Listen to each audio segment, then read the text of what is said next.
क्या कोई ऐसी जगह भी है जहां बिना पैसे के खाना, पानी और यहाँ तक कि मालिश भी मिले? और क्या कोई 80 साल का बुजुर्ग या व्हीलचेयर पर बैठा इंसान 80 किलोमीटर की यात्रा कर सकता है? जवाब है हाँ।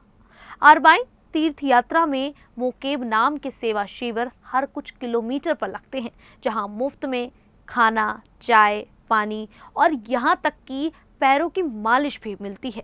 लोग अपने घरों से बिरयानी, फल, मिठाई लाते हैं और बिना किसी भेदभाव के बांटते हैं। मजेदार बात यह है कि एक बार एक बच्चे ने अपनी जेब खर्च की मिठाई यात्रियों को बांट दी, क्योंकि वह इमाम हुसैन के लिए कुछ करना चाहता था। ये दुनिया की सबसे बड़ी मुफ्त रसोई है जो प्यार और समर्पण से चलती है। इतना ही नहीं, अरबाइन में लोग व्हीलचेयर पर बच्चों को गोद में लेकर और 80 साल की उम्र में भी 80 किलोमीटर पैदल चलते हैं। एक कहानी मशहूर है। एक बुजुर्ग ने व्हीलचेयर पर करबला पहुंचकर कहा, हुसैन का रास्ता दिल से तय होता है। ये हौसला दिखाता है कि अरबाइन में हर उम्र और हालात के लोग शामिल होते हैं और उनका जुनून हर किसी को हैरान कर देता है। क्या आप लोग जानते हैं कि अरबाइन वॉक क्या है? अगर नहीं तो इस वीडियो को पूरा देख लीजिए, आपको सब पता चल जाएगा।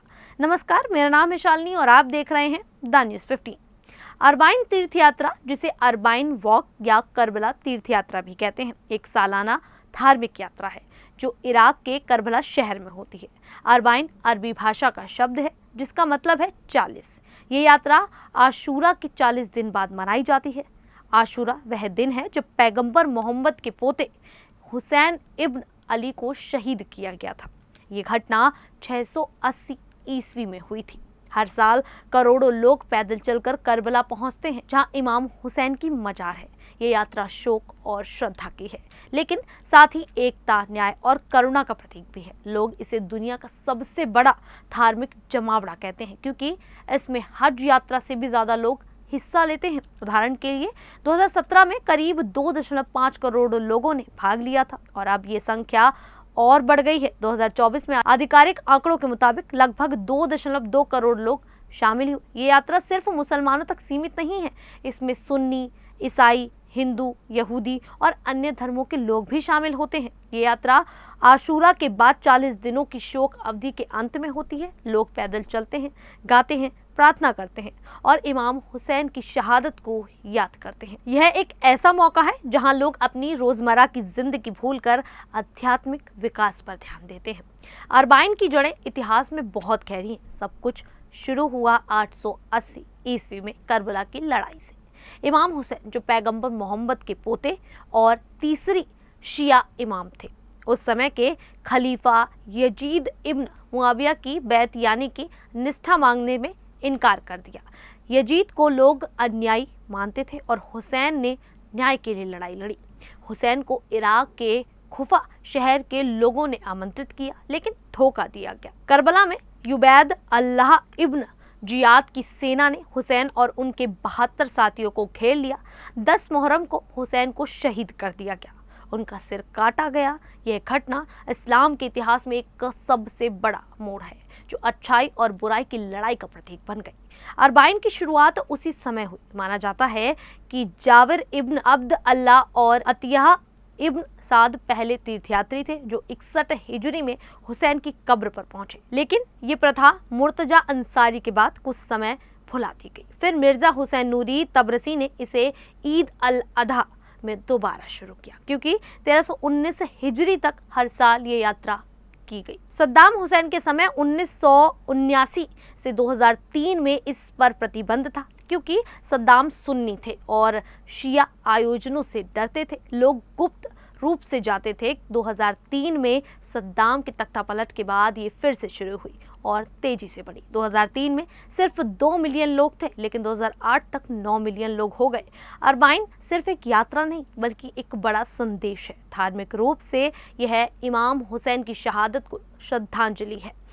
शिया मुसलमान इसे धार्मिक कर्तव्य मानते हैं। हुसैन को सभी सीमाओं से परे माना जाता है। वे आज़ादी, करुणा और सामाजिक न्याय के प्रतीक हैं। लोग उनकी याद में चलते हैं ताकि अन्याय के खिलाफ लड़ाई का संदेश जीवित रहे। आध्यात्मिक रूप से यह आत्मचिंतन का मौका है। लोग प्रायश्चित करते हैं, अल्लाह से जुड़ते हैं, हजरत जैनब यानी कि हुसैन की बहन की बहादुरी से प्रेरणा लेते हैं। ये यात्रा नैतिकता और धार्मिक ज्ञान बढ़ाती है। सामाजिक रूप से यह एक एकता का प्रतीक है। अलग देशों, संस्कृतियों और पृष्ठभूमि के लोग मिलते हैं। इसमें बच्चे, बुजुर्ग, अमीर, गरीब सब शामिल होते हैं। ये यात्रा शिया के विश्वास और एकजुटता को दिखाता है। यह राजनीतिक रूप से भी महत्वपूर्ण है। यह प्रतिरोध का प्रतीक है, जैसे ISIL के खिलाफ 2024 में गाजा के समर्थन में लोग शामिल हुए, जो वैश्विक एकता दिखाता है। ये यात्रा मुसलमानों के लिए अनिवार्य नहीं है जैसे हज है, लेकिन जो खर्च उठा सकते हैं उनके लिए ये विकल्प है।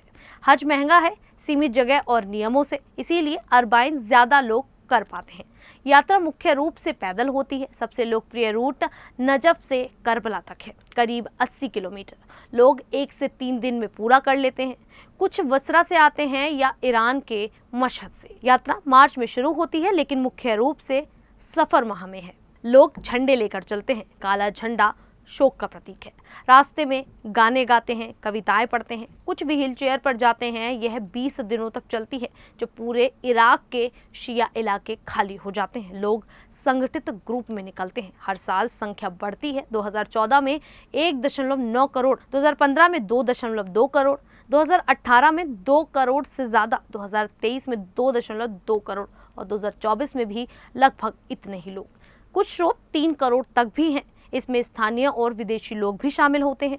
150 देशों से लोग आते हैं। ईरान से 30 लाख, भारत, पाकिस्तान, लेबनान से भी आते हैं। इसमें महिलाएं, बच्चे, बुजुर्ग सब हैं। गैर मुस्लिम भी शामिल होते हैं, जैसे ईसाई और हिंदू।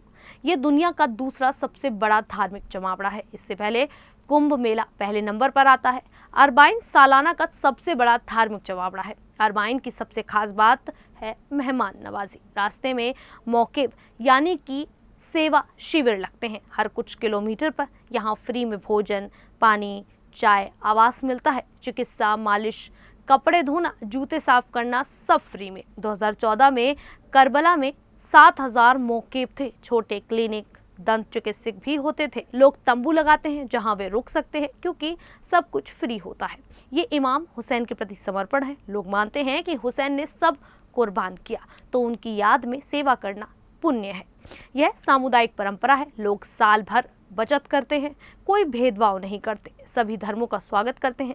लागत करोड़ों में है, लेकिन कोई एक व्यक्ति अकेले नहीं लगाता। सभी स्थानीय संगठन, दानदाता मिलकर करते हैं। सरकार बुनियादी मदद देती है, लेकिन मुख्य दान से ये दुनिया की सबसे बड़ी सामुदायिक सेवा है। उदाहरण के लिए गरीब लोग भी इसमें सेवा और दान देते हैं। घर का खाना या पैर की मालिश करते हैं। ये प्रेम और एकता का संदेश है। इस यात्रा में खतरे भी बहुत हैं।